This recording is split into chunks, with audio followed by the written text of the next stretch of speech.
नमस्कार। आप देख रहे हैं हॉर्नबिल टीवी। छत्तीसगढ़ की खबरों के हिंदी बुलेटिन हमर छत्तीसगढ़ में आपका स्वागत है। मेरा नाम है अनुज श्रीवास्तव। जगदलपुर के इंदिरा प्रियदर्शनी स्टेडियम में आयोजित बस्तर ओलंपिक 2025 का समापन समारोह शनिवार को संपन्न हुआ।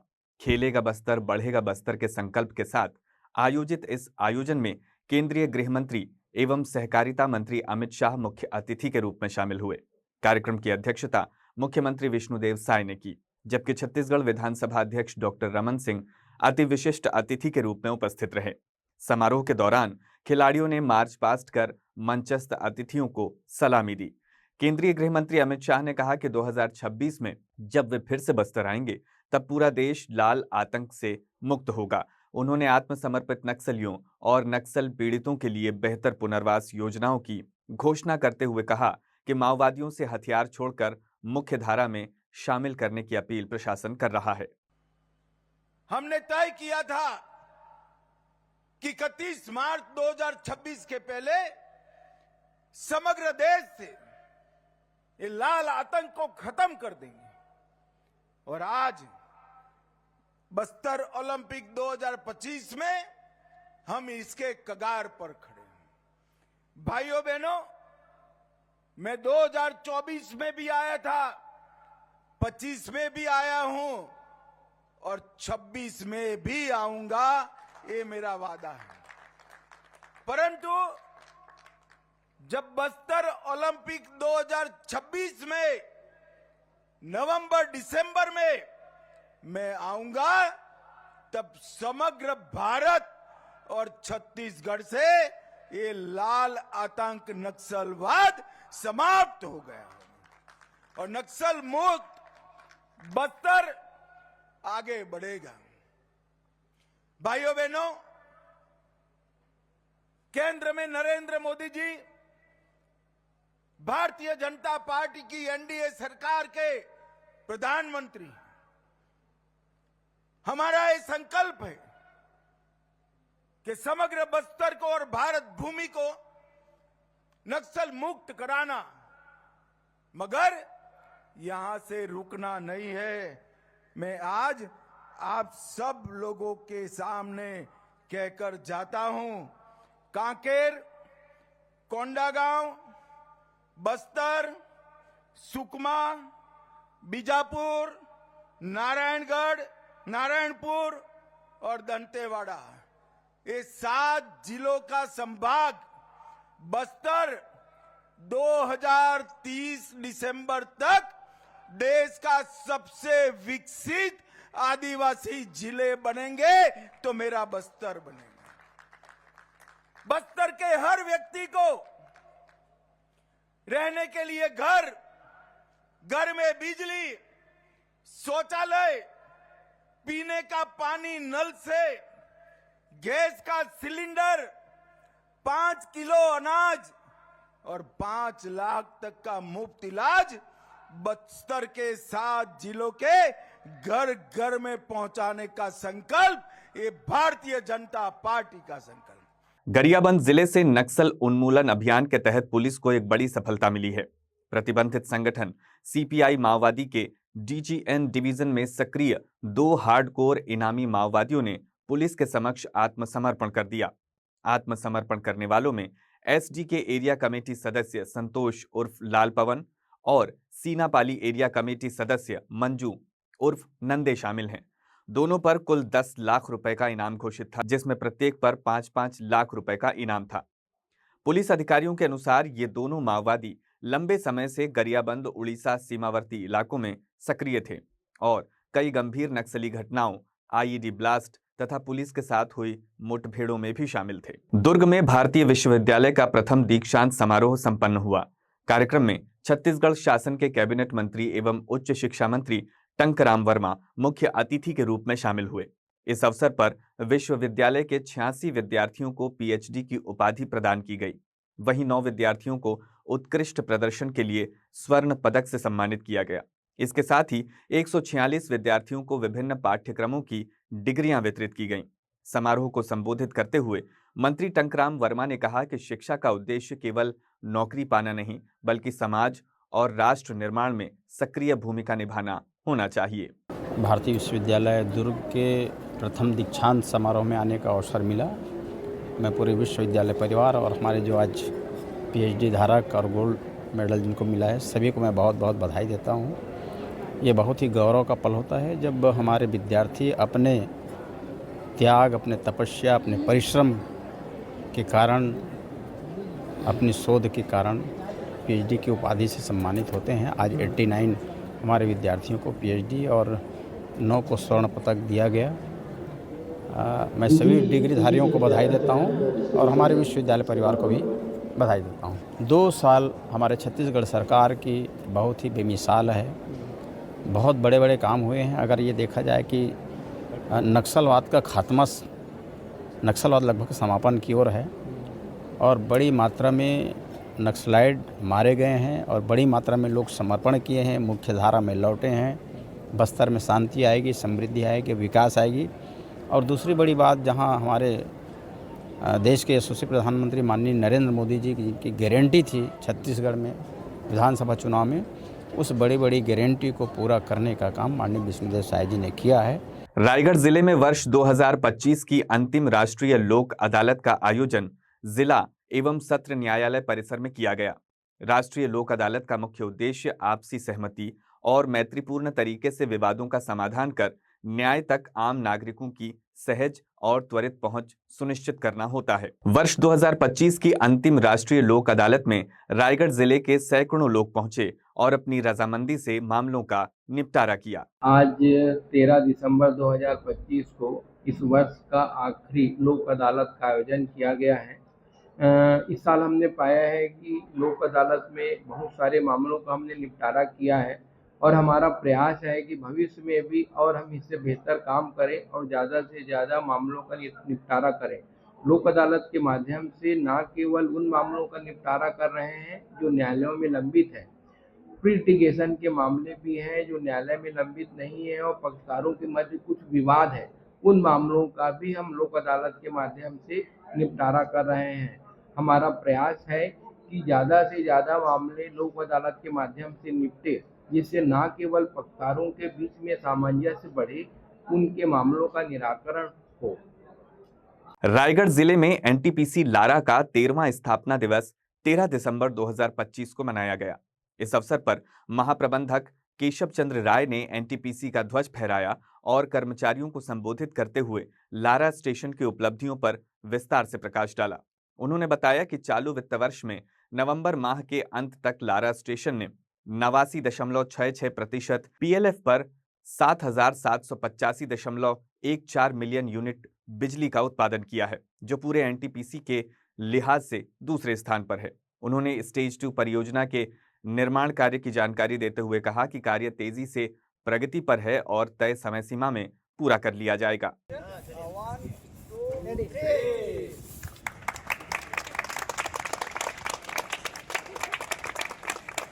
दुर्ग जिले के अहिवारा विधानसभा क्षेत्र के विधायक डोमन लाल ने अपने कार्यकाल के 2 वर्ष पूरे होने पर प्रेस वार्ता कर क्षेत्र की उपलब्धियों और विकास कार्यों की जानकारी दी।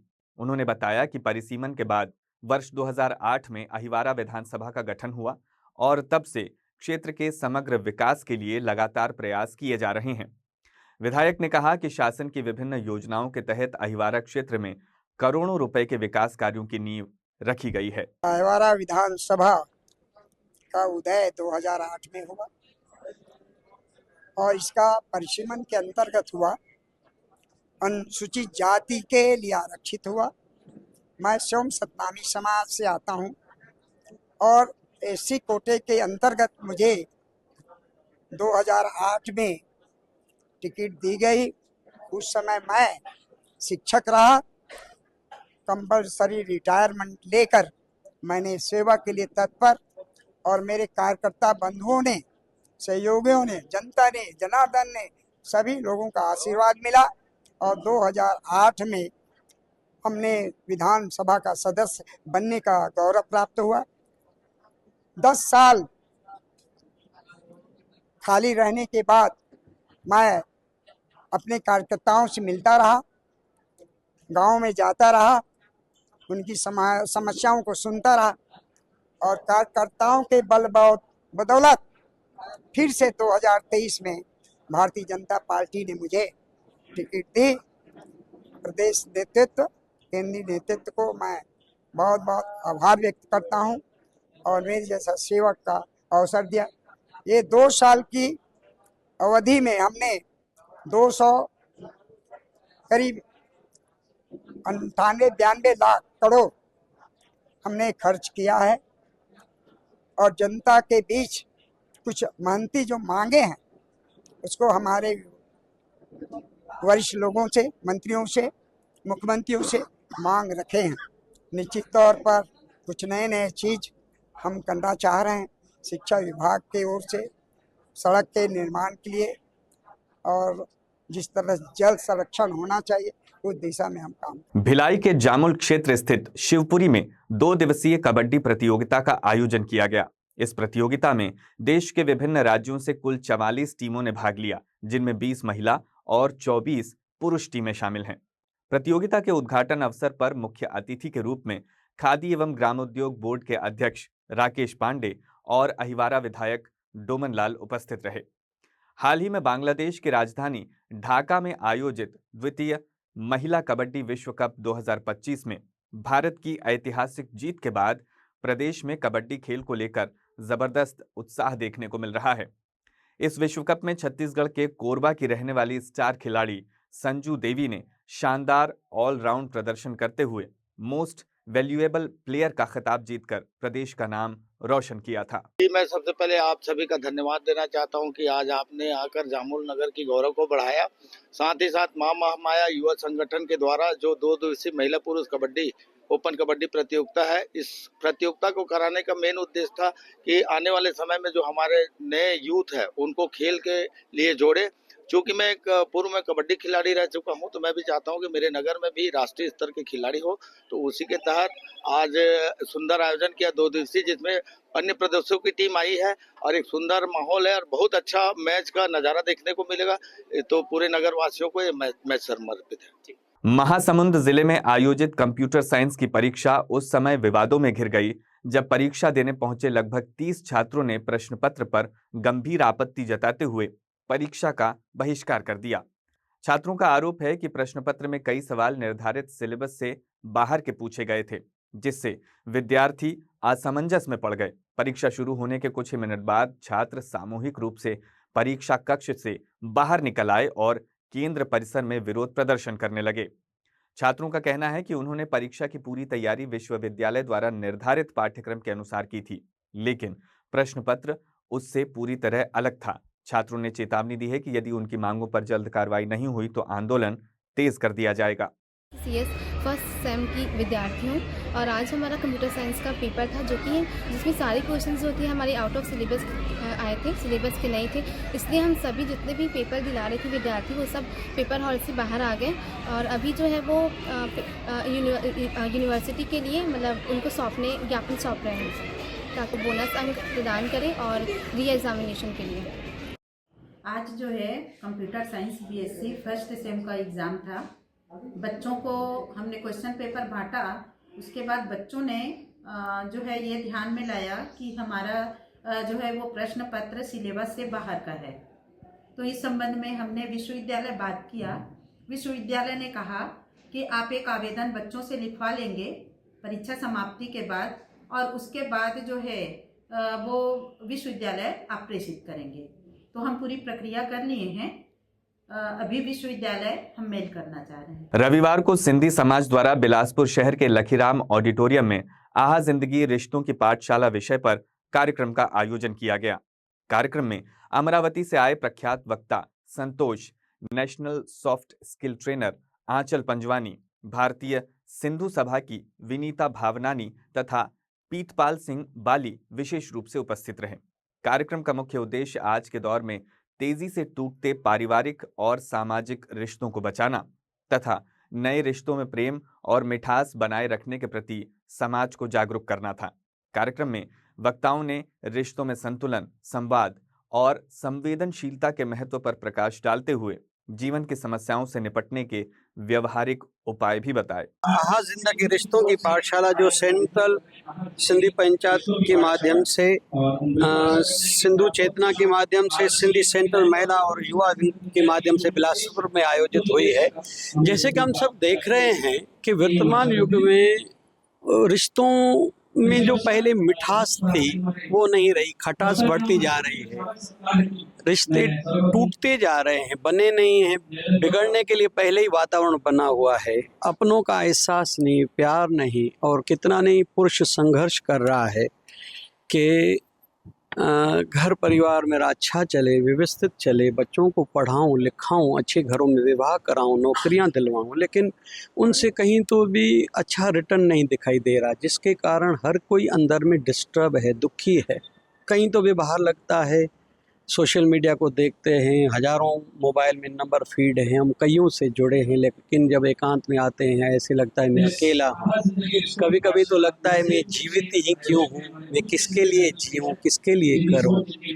कहीं तो भी कभी कभी लगता है मेरे पास सब कुछ है, लेकिन रिश्तों के अभाव के कारण जीवन खोखला अकेलापन सा महसूस होने लगा है। और जब रावण जब मरणावस्था में पड़ा था तो माँ मंदोदरी उनके बाद यानी मरणोपरांत भगवान राम जी से मिलने के लिए गई, तो राम जी ने उनका उठ के स्वागत किया था, सिर झुकाया था। तो वहाँ ये चर्चा चली थी कि हे राम जी, आपके साथ आपका परिवार था, हमारे साथ अपना परिवार नहीं था। और रावण ने यही बात लक्ष्मण को भी कही थी कि अपने मेरे से दूर हो गए, विभीषण दूर हो गया, और मेरा मरना कैसे संभव, तभी संभव हो पाया। तो कहने का अर्थ ये है कि रिश्ते तो कभी भी रिश्ते हैं, पैसा सब कुछ नहीं है, आज का इंसान मान रहा है, लेकिन अपनों का साथ चाहिए, एहसास चाहिए, प्यार चाहिए। ये एक मोटिवेशनल प्रोग्राम है।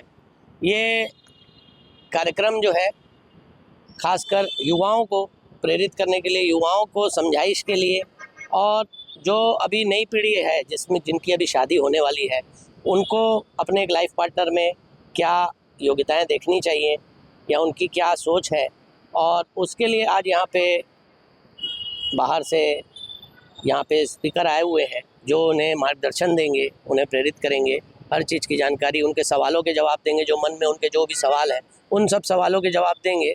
और यहाँ पे इसका और भी एक उद्देश्य ये है कि जिनकी शादियाँ हो चुकी हैं, आजकल आप देख रहे होंगे कि बहुत जल्दी अलगाव हो जा रहा है, तो उनमें एक आपसी समझ कैसे आ सकती है, उसकी जानकारी भी इनको स्पीकर सर देंगे जितने बाहर से आए हैं। तो ये एक मोटिवेशनल प्रोग्राम है ताकि जो हमारी जीवन में चल रही समस्याएं हैं उनसे निजात पाने के लिए, अपने अंदर के सवालों के जवाब जो हम शायद नहीं ढूंढ पा रहे हैं, वो जवाब देने के लिए ये प्रोग्राम कराया जा रहा है। बिलासपुर के लिंगियाडी क्षेत्र में नगर निगम प्रशासन द्वारा की जाने वाली कार्रवाई को लेकर पिछले 22 दिनों से स्थानीय रहवासी लगातार विरोध प्रदर्शन कर रहे हैं। प्रदर्शनकारियों का आरोप है कि उनके पास वैध पट्टा होने के बावजूद निगम प्रशासन ने पहले भी उनकी दुकानों और मकानों पर बुलडोजर चला दिया था। अब एक बार फिर गार्डन और कॉम्प्लेक्स निर्माण के नाम पर कार्रवाई की तैयारी से क्षेत्रवासियों में भय का माहौल बना हुआ है। स्थानीय लोगों ने बताया कि करीब 9 महीने पहले निगम की कार्रवाई में कई परिवार बेघर हो गए थे। दुकानों के टूटने से रोजगार छिन गया और परिवारों का पालन पोषण करना मुश्किल हो गया। इसी दर्द को बयान करते हुए क्षेत्र की महिलाओं ने चेतावनी दी है कि यदि दोबारा कार्रवाई की गई तो वे आत्महत्या जैसे कदम उठाने को मजबूर होंगी, क्योंकि उनके पास अब कोई विकल्प नहीं बचा है। आज 22 दिन हो गया धरने को, शांतिपूर्वक धरना दे रहा है। अभी तक न नगर निगम का कोई अधिकारी आए, न विधायक आए।